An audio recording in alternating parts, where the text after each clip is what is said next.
आज की हमारी कहानी है मंदिर और मस्जिद, मुंशी प्रेमचंद की सबसे अच्छी रचना। चौधरी इतरतली कड़े के बड़े जागीरदार थे। उनके बुजुर्गों ने शाही जमाने में अंग्रेजी सरकार की बड़ी बड़ी खिदमत की थी। उनके बदले में यह जागीर मिली थी। अपने सुप्रबंधन से उन्होंने अपनी मिल्कियत और भी बढ़ा ली थी और अब इस इलाके में उनसे ज्यादा धनी मानी कोई आदमी न था। अंग्रेज हुक्काम जब इलाके में दौरा करने जाते तो चौधरी साहब की मिजाजपुरसी के लिए जरूर आते थे, मगर चौधरी साहब खुद किसी हाकिम को सलाम करने न जाते, चाहे वह कमिश्नर ही क्यों न हो। उन्होंने कचहरियों में न जाने का व्रत सा कर लिया था। किसी इजलास दरबार में भी न जाते थे।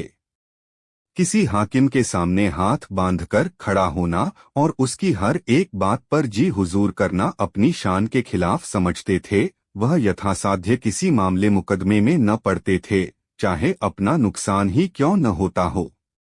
यह काम 16 आने मुख्तारों के हाथ में था। वे 1 के 100 करें या 100 के 1। फारसी और अरबी के आलिम थे। शरा के बड़े पाबंद, सूद को हराम समझते, 5 वक्त की नमाज अदा करते, 30 रोजे रखते और नित्य कुरान की तलावत पाठ करते थे। मगर धार्मिक संकीर्णता कहीं छू तक नहीं गई थी। प्रातःकाल गंगा स्नान करना उनका नित्य का नियम था। पानी बरसे पाला पड़े, पर 5 बजे वह कोस भर चलकर गंगा तट पर अवश्य पहुंच जाते। लौटते वक्त अपनी चांदी की सुराही गंगाजल से भर लेत और हमेशा गंगाजी पीते। गंगाजी के सिवा वह और कोई पानी पीते ही न थे। शायद कोई योगियती भी गंगाजल पर इतनी श्रद्धा न रखता होगा। उनका सारा घर भीतर से बाहर तक 7वें दिन गौ के गोबर से लीपा जाता था। इतना ही नहीं, उनके यहाँ बगीचे में एक पंडित 12 मास दुर्गा पाठ भी किया करते थे। साधु सन्यासियों का आदर सत्कार तो उनके यहाँ जितनी उदारता और भक्ति से किया जाता था, उस पर राजों को भी आश्चर्य होता था। यूं कहिए कि सदाव्रत चलता था। उधर मुसलमान फकीरों का खाना बावर्ची खाने में पकता था और कोई 100 आदमी नित्य एक दस्तरखान पर खाते थे। इतना दान पुण्य करने पर भी उन पर किसी महाजन का 1 कौड़ी का भी कर्ज न था। नियत की कुछ ऐसी बरकत थी कि दिन दिन उन्नति ही होती थी। उनकी रियासत में आम हुक्म था कि मुर्दों को जलाने के लिए, किसी यज्ञ या भोज के लिए, शादी ब्याह के लिए सरकारी जंगल से जितनी लकड़ी चाहे काट लो, चौधरी साहब से पूछने की जरूरत न थी। हिंदू असामियों की बारात में उनकी ओर से कोई न कोई जरूर शरीक होता था। नवेद के रुपए बंधे हुए थे। लड़कियों के विवाह में कन्यादान के रुपए मुकर्रर थे। उनको हाथी, घोड़े, तंबू, शामियाने, पालकी नाल की, फर्श जाजिमे, पंखे चंवर, चांदी के महफिली सामान उनके यहाँ से बिना किसी दिक्कत के मिल जाते थे। मांगने भर की देर रहती थी। इस दानी, उदार, यशस्वी आदमी के लिए प्रजा भी प्राण देने को तैयार रहती थी। चौधरी साहब के पास एक राजपूत चपरसी था, भजन सिंह। पूरे 6 फुट का जवान था, चौड़ा सीना, बाने का लठैत, सैकड़ों के बीच से मारकर निकले आने वाला। उसे भय तो छू भी नहीं गया था। चौधरी साहब को उस पर असीम विश्वास था। यहाँ तक कि हज करने गए तो उसे भी साथ लेते गए थे। उनके दुश्मनों की कमी न थी। आस पास के सभी जमींदार उनकी शक्ति और कीर्ति से जलते थे। चौधरी साहब के खौफ के मारे वे अपने असामियों पर मनमाना अत्याचार न कर सकते थे, क्योंकि वह निर्बलों का पक्ष लेने के लिए सदा तैयार रहते थे। लेकिन भजन सिंह साथ हो तो उन्हें दुश्मन के द्वार पर भी सोने में कोई शंका न थी। कई बार ऐसा हुआ कि दुश्मनों ने उन्हें घेर लिया और भजन सिंह अकेला जान पर खेलकर उन्हें बेदाग निकाल लाया। ऐसा आग में कूद पड़ने वाला आदमी भी किसी ने कम देखा होगा। वह कहीं बाहर जाता तो जब तक खैरियत से घर न पहुंच जाए, चौधरी साहब को शंका बनी रहती थी कि कहीं किसी से लड़ न बैठा हो। बस पालतू भेड़े की सी दशा थी, जो जंजीर से छुटते ही किसी न किसी से टक्कर लेने दौड़ता है। तीनों लोक में चौधरी साहब की सिवा उसकी निगाहों में और कोई था ही नहीं। बादशाह कहो, मालिक कहो, देवता कहो, जो कुछ थे चौधरी साहब थे। मुसलान लोग चौधरी साहब से जला करते थे। उनका ख्याल था कि वह अपने दीन से फिर गए हैं। ऐसा विचित्र जीवन सिद्धांत उनकी समझ में क्यों कर आता? मुसलमान सच्चा मुसलमान है तो गंगाजल क्यों पिए, साधुओं का आदर सत्कार क्यों करे, दुर्गा पाठ क्यों करावे? मुल्लाओं में उनके खिलाफ हंडियां पकती रहती थी और हिंदुओं को जक देने की तैयारियां होती रहती थीं। आखिर यह राय तय पाई कि ठीक जन्माष्टमी की दिन ठाकुरद्वारे पर हमला किया जाए और हिंदुओं का सिर नीचा कर दिया जाए। दिखा दिया जाए कि चौधरी साहब के बल पर फूले फूले फिरना तुम्हारी भूल है। चौधरी साहब कर ही क्या लेंगे? अगर उन्होंने हिंदुओं की हिमायत की तो उनकी भी खबर ली जाएगी, सारा हिंदूपन निकल जाएगा। अंधेरी रात थी। कड़े के बड़े ठाकुरद्वारे में कृष्ण का जन्मोत्सव मनाया जा रहा था। एक वृद्ध महात्मा पोपले मुंह से तंबूरों पर ध्रुव पर अलाप रहे थे और भक्तजन ढोलमजीरे लिए बैठे थे कि इनका गाना बंद हो तो हम अपनी कीर्तन शुरू करें। भंडारी प्रसाद बना रहा था। सैकड़ों आदमी तमाशा देखने के लिए जमा थे। सहसा मुसलमानों का एक दल लाठियां लिए हुए आ पहुंचा और मंदिर पर पत्थर बरसाना शुरू किया। शोर मच गया, पत्थर कहां से आते हैं? ये पत्थर कौन फेंक रहा है? कुछ लोग मंदिर के बाहर निकलकर देखने लगे। मुसलमान लोग तो घात में बैठे ही थे। लाठियां जमानी शुरू की। हिंदुओं के हाथ में उस समय ढोल मंजीरे के सिवा और क्या था? कोई मंदिर में आ छिपा, कोई किसी दूसरी तरफ भागा। चारों तरफ शोर मच गया। चौधरी साहब को भी खबर हुई। भजन सिंह से बोले, ठाकुर देखो तो क्या शुरगुल है, जाकर बदमाशों को समझा दो और न माने तो दो चार हाथ चला भी देना मगर खून खच्चर न होने पाए। ठाकुर यह शोरगुल सुन सुनकर दांत पीस रहे थे, दिल पर पत्थर की सिल रखे बैठे थे। यह आदेश सुना तो मुहमांगी मुराद पाई। शत्रु भंजन डंडा कंधे पर रखा और लपके हुए मंदिर पहुंचे। वहां मुसलमानों ने घोर उपद्रव मचा रखा था। कई आदमियों का पीछा करते हुए मंदिर में घुस गए थे और शीशे के सामान तोड़ फोड़ रहे थे। ठाकुर की आंखों में खून उतर आया, सिर पर खून सवार हो गया। ललकारते हुए मंदिर में घुस गया और बदमाशों को पीटना शुरू किया। एक तरफ तो वह अकेला और दूसरी तरफ 50 आदमी। लेकिन वाह रे शेर, अकेले सबके छक्के छुड़ा दिए, कई आदमियों को मार गिराया। गुस्से में उसे इस वक्त कुछ न सूझता था। किसी के मरने जीने की परवाह न थी। मालूम नहीं उसमें इतनी शक्ति कहाँ से आ गई थी। उसे ऐसा जान पड़ता था कि कोई दैवी शक्ति मेरी मदद कर रही है। कृष्ण भगवान स्वयं उसकी रक्षा करते हुए मालूम होते थे। धर्म संग्राम में मनुष्यों से अलौकिक काम हो जाते हैं। उधर ठाकुर के चले आने के बाद चौधरी साहब को भय हुआ कि कहीं ठाकुर किसी का खून न कर डालो। उसके पीछे खुद भी मंदिर में आ पहुंचे। देखा तो कुहराम मचा हुआ है। बदमाश लोग अपनी जान ले लेकर बेतहाशा भागे जा रहे हैं। कोई पड़ा कराह रहा है, कोई हाय हाय कर रहा है। ठाकुर को पुकारना ही चाहते थे कि सहसा एक आदमी भागा हुआ आया और उनके सामने आता आता जमीन पर गिर पड़ा। चौधरी साहब ने उसे पहचान लिया और दुनिया आंखों में अंधेरी हो गई। यह उनका इकलौता दामाद और उनकी जायदाद का वारिस शाहिद हुसैन था। चौधरी ने दौड़कर शाहिद को संभाला और जोर से बोला, ठाकुर इधर आओ, लालटेन लालटेन। आह, यह तो मेरा शाहिद है। ठाकुर के हाथ पांव फूल गए। लालटेन लेकर बाहर निकले। शाहिद हुसैन ही थे। उनका सिर फट गया था और रक्त उछलता हुआ निकल रहा था। चौधरी ने सिर पीटते हुए कहा, ठाकुर तूने तो मेरा चिराग ही गुल कर दिया। ठाकुर ने थरथर कांपते हुए कहा, मालिक भगवान जानते हैं मैंने पहचाना नहीं। चौधरी, नहीं, मैं तुम्हारे ऊपर इल्जाम नहीं रखता। भगवान के मंदिर में किसी को घुसने का अख्तियार नहीं है। अफसोस यही है कि खानदान का निशान मिट गया और तुम्हारे हाथों। तुमने मेरे लिए हमेशा अपनी जान हथेली पर रखी और खुदा ने तुम्हारे ही हाथों मेरा सत्यानाश करा दिया। चौधरी साहब रोते जाते थे और ये बातें कहते जाते थे। ठाकुर ग्लानि और पश्चाताप से गड़ा जाता था। अगर उसका अपना लड़का मारा गया होता तो उसे इतना दुख न होता। हाँ, मेरे हाथों मेरे मालिक का सर्वनाश हुआ। जिसके पसीने की जगह वह खून बहाने को तैयार रहता था, जो उसका स्वामी ही नहीं, इष्ट था, जिसके जरा से इशारे पर वह आग में कूद सकता था, उसी के वंश की उसने जड़ काट दी। वह उसकी आस्तीन का सांप निकला। रुंधे हुए कंठ से बोला, सरकार, मुझसे बढ़कर अभागा और कौन होगा। मेरे मुंह में कालिख लग गई।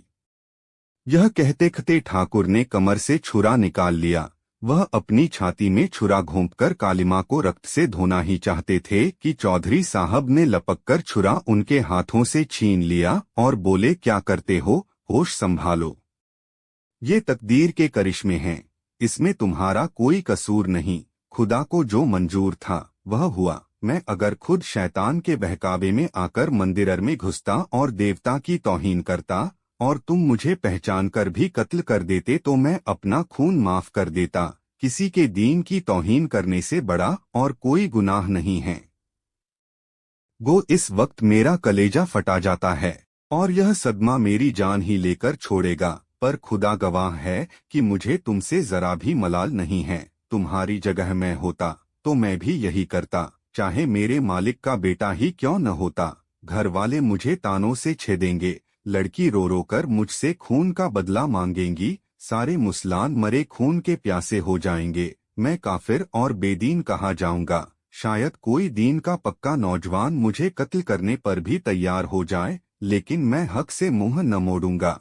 अंधेरी रात है, इसी दम यहाँ से भाग जाओ और मेरे इलाके में किसी छावनी में छिप जाओ। वह देखो, कई मुसलमान चले आ रहे हैं, मेरे घरवाले भी हैं, भागो भागो। साल भर भजन सिंह चौधरी साहब के इलाके में छिपा रहा। एक ओर मुसलमान लोग उसकी टोह में लगे रहते थे, दूसरी ओर पुलिस, लेकिन चौधरी उसे हमेशा छिपाते रहते थे। अपने समाज के ताने सहे, अपने घर वालों का तिरस्कार सहा, पुलिस के वार सहे, मुल्लाओं की धमकियां सही, पर भजन सिंह की खबर किसी का कानों कान न होने दी। ऐसे वफादार स्वामीभक्त सेवक को वह जीते जी निर्दय कानून के पंजे में न देना चाहते थे। उनके इलाके की छावनियों में कई बार तलाशियां हुईं। मुल्लाओं ने घर के नौकारों, मामाओं, लौंडियों को मिलाया, लेकिन चौधरी ने ठाकुर को अपने एहसानों की भांति छिपाए रखा। लेकिन ठाकुर को अपने प्राणों की रक्षा के लिए चौधरी साहब को संकट में पड़े देखकर असह्य वेदना होती थी। उसके जी में बार बार आता था, चलकर मालिक से कह दूं मुझे पुलिस के हवाले कर दीजिए, लेकिन चौधरी साहब बार बार उसे छिपे रहने की ताकीद करते रहते थे। जाड़ों के दिन थे, चौधरी साहब अपने इलाके का दौर कर रहे थे। अब वह मकान पर बहुत कम रहते थे। घर वालों के शब्दबाणों से बचने का यही उपाय था। रात को खाना खाकर लेटे ही थे कि भजन सिंह आकर सामने खड़ा हो गया। उसकी सूरत इतनी बदल गई थी कि चौधरी साहब देखकर चौंक पड़े। ठाकुर ने कहा, सरकार अच्छी तरह है। चौधरी बोले, हाँ, खुदा का फजह है, तुम तो बिल्कुल पहचाने ही नहीं जाते। इस वक्त कहाँ से आ रहे हो। ठाकुर, मालिक, अब तो छिपकर नहीं रहा जाता। हुक्म हो तो जाकर अदालत में हाजिर हो जाऊं। जो भाग्य में लिखा होगा वह होगा। मेरे कारण आपको इतनी हैरानी हो रही है, यह मुझसे नहीं देखा जाता। चौधरी बोले, नहीं ठाकुर, मेरे जीते जी नहीं। तुम्हें जान बूझकर भाड़ के मुंह में नहीं डाल सकता। पुलिस अपनी मर्जी के माफिक शहादातें बना लेगी और मुफ्त में तुम्हें जान से हाथ धोना पड़ेगा। तुमने मेरे लिए बड़े बड़े खतरे सहे हैं।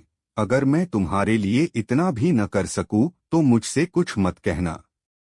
ठाकुर बोला, कहीं किसी ने सरकार। चौधरी बोला, इसका बिल्कुल कम न करो। जब तक खुदा को मंजूर न होगा कोई मेरा बाल भी बांका नहीं कर सकता। तुम अब जाओ, यहाँ ठहरना खतरनाक है। ठाकुर, सुनता हूँ लोगों ने आपसे मिलना जुलना छोड़ दिया है। चौधरी, दुश्मनों का दूर रहना ही अच्छा। लेकिन ठाकुर के दिल में जो बात जम गई थी वह न निकली। इस मुलाकात ने उसका इरादा और भी पक्का कर दिया। इन्हें मेरे कारण यूं मारे मारे फिरना पड़ रहा है। यहाँ इनका कौन अपना बैठा हुआ, जो चाहे आकर हमला कर सकता है। मेरी इस जिंदगानी को धिक्कार। प्रात काल ठाकुर जिला हाकिम के बंगले पर पहुंचा। साहब ने पूछा, तुम अब तक चौधरी के कहने से छिपा था। ठाकुर, नहीं हजूर, अपनी जान के खौफ से। चौधरी साहब ने यह खबर सुनी तो सन्नाटे में आ गए, अब क्या हो? अगर मुकदमे की पैरवी न की गई तो ठाकुर का बचना मुश्किल है। पैरवी करते हैं तो इस्लामी दुनिया में तहलका पड़ जाता है। चारों तरफ से फतवे निकलने लगेंगे। उधर मुसलमानों ने ठान ली कि इसे फांसी दिलाकर ही छोड़ेंगे। आपस में चंदा किया गया। मुल्लाओं ने मस्जिद में चंदे की अपील की। द्वार झोली बांधकर घूमे। इस पर कौमी मुकदमे का रंग चढ़ाया गया। मुसलमान वकीलों को नाम लूटने का मौका मिला। आसपास के जिलों में लोग जिहाद में शरीक होने के लिए आने लगे। चौधरी साहब ने भी पैरवी करने का निश्चय किया। चाहे कितनी ही आफतें क्यों न सिर पर आ पड़े, ठाकुर उन्हें इंसाफ की निगाह में बेकसूर मालूम होता था और बेकसूर की रक्षा करने में उन्हें किसी का खौफ न था। घर से निकल खड़े हुए और शहर में जाकर डेरा जमा लिया। 6 महीने तक चौधरी साहब ने जान लड़ाकर मुकदमे की पैरवी की। पानी की तरह रुपए बहाए, आंधी की तरह दौड़े। वह सब किया जो जिंदगी में कभी न किया था और न पीछे कभी किया। अहलकारों की खुशामदें की, वकीलों के नाज उठाए, हकीमों को नजरें दी और ठाकुर को छुड़ा लिया। सारे इलाके में धूम मच गई। जिसने सुना दंग रह गया। इसे कहते हैं शराफत। अपने नौकर को फांसी से उतार लिया।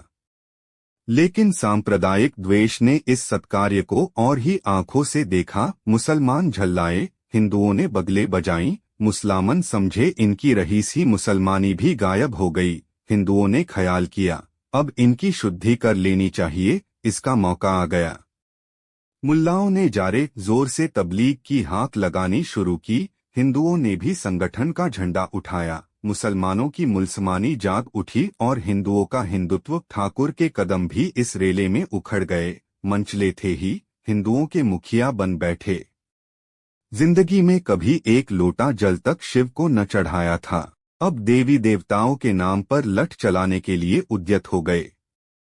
शुद्धि करने को कोई मुसलमान न मिला तो 2-1 चमारोही की शुद्धि करा डाली। चौधरी साहब के दूसरे नौकरों पर भी असर पड़ा। जो मुसलमान कभी मस्जिद के सामने खड़े न होते थे, वे 5 वक्त की नमाज अदा करने लगे। जो हिंदू कभी मंदिरों में झांकते न थे, वे दोनों वक्त संध्या करने लगे। बस्ती में हिंदुओं की संख्या अधिक थी। उस पर ठाकुर भजन सिंह बने उनके मुखिया, जिनकी लाठी का लोह सब मानते थे। पहले मुसलमान संख्या में कम होने पर भी उन पर गालिब रहते थे, क्योंकि वे संगठित न थे। लेकिन अब वे संगठित हो गए थे। मुट्ठी भर मुसलमान उनके सामने क्या ठहरते। 1 साल और गुजर गया। फिर जन्माष्टमी का उत्सव आया। हिंदुओं को अभी तक अपनी हार भूली न थी। गुप्त रूप से बराबर तैयारियां होती रहती थी। आज प्रात काल ही से भक्त लोग मंदिर में जमा होने लगे। सबके हाथों में लाठियां थीं। कितने ही आदमियों ने कमर में छुरे छिपा लिए थे। छेड़कर लड़ने की राय पक्की हो गई थी। पहले कभी इस उत्सव में जुलूस न निकला था। आज धूमधाम से जुलूस भी निकलने की ठहरी। दीपक जल चुके थे।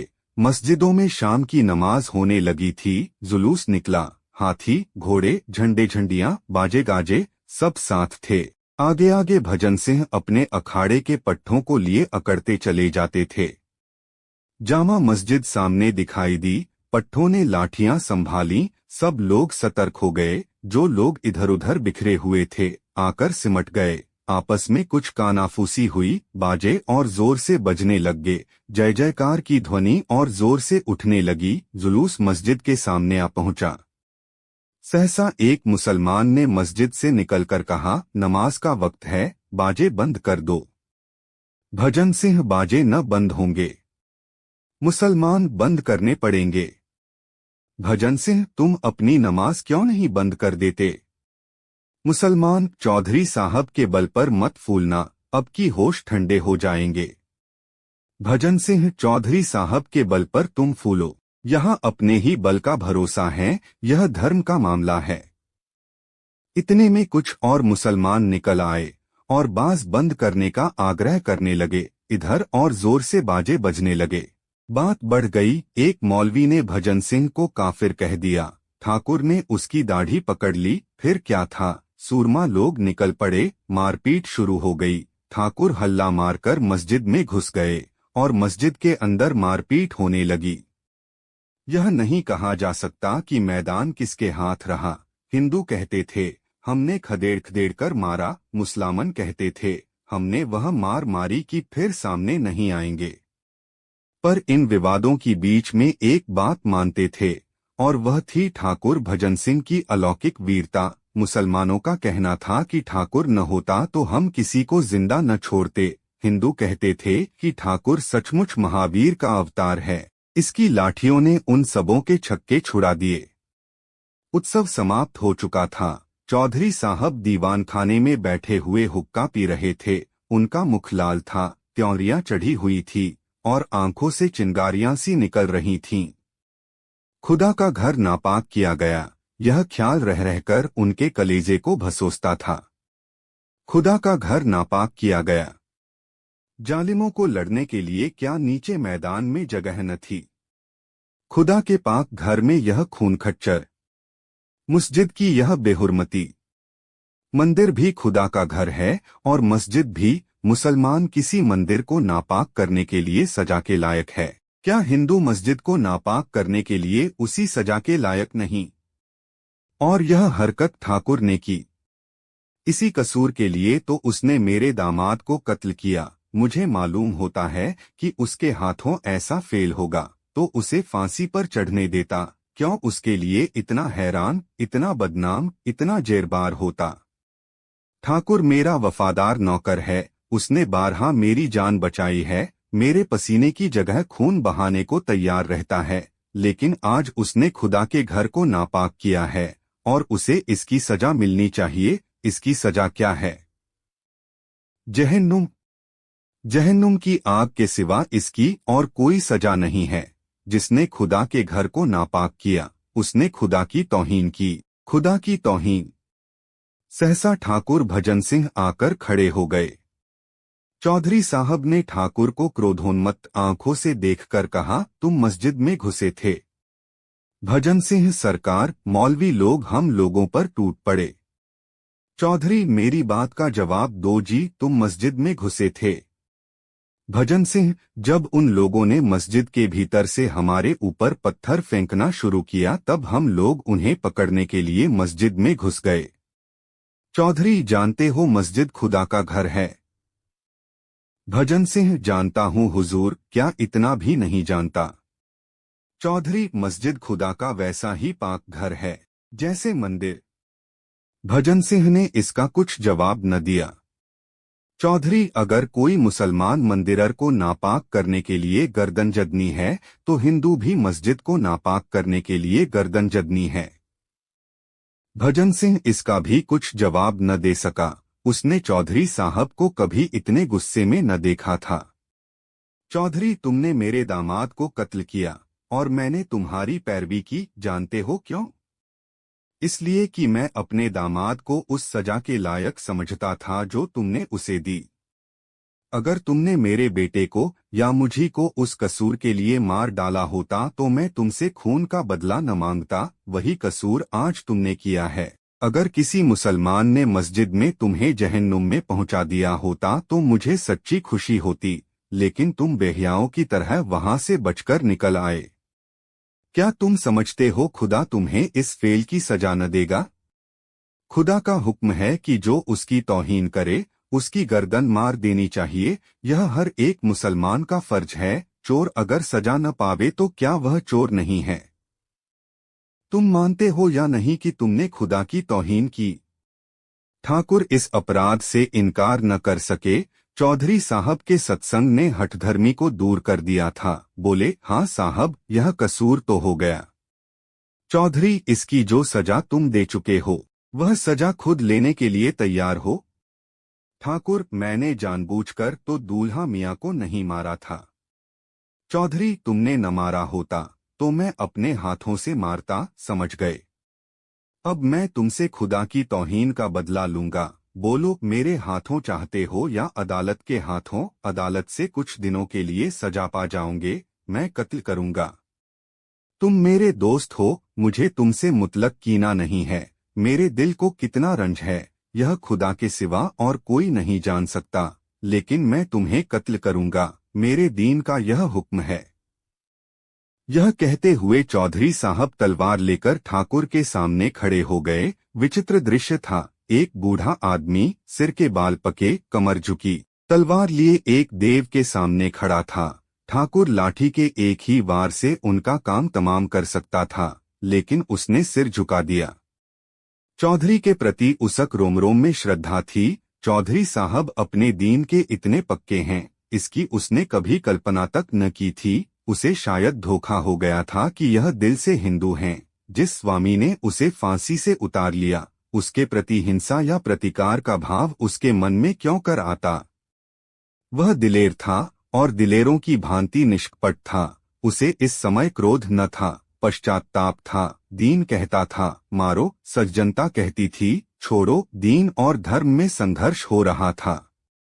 ठाकुर ने चौधरी का असमंजस देखा, गदगद कंठ से बोला, मालिक, आपकी दया मुझ पर हाथ न उठाने देगी। अपने पाले हुए सेवक को आप मार नहीं सकते, लेकिन यह सिर आपका है। आपने इसे बचाया था, आप इसे ले सकते हैं। यह मेरे पास आपकी अमानत थी। वह अमानत आपको मिल जाएगी। सवेरे मेरे घर किसी को भेजकर मंगवा लीजिएगा। यहाँ दूंगा तो उपद्रव खड़ा हो जाएगा। घर पर कौन जाएगा? किसने मारा? जो भूल चूक हुई हो क्षमा कीजिएगा। यह कहता हुआ ठाकुर वहां से चला गया। माधुरी, अप्रैल 1925। उम्मीद करते हैं आपको यह वीडियो अच्छी लगी होगी। धन्यवाद आपका। वीडियो पसंद आई हो तो लाइक और शेयर कर दीजिएगा।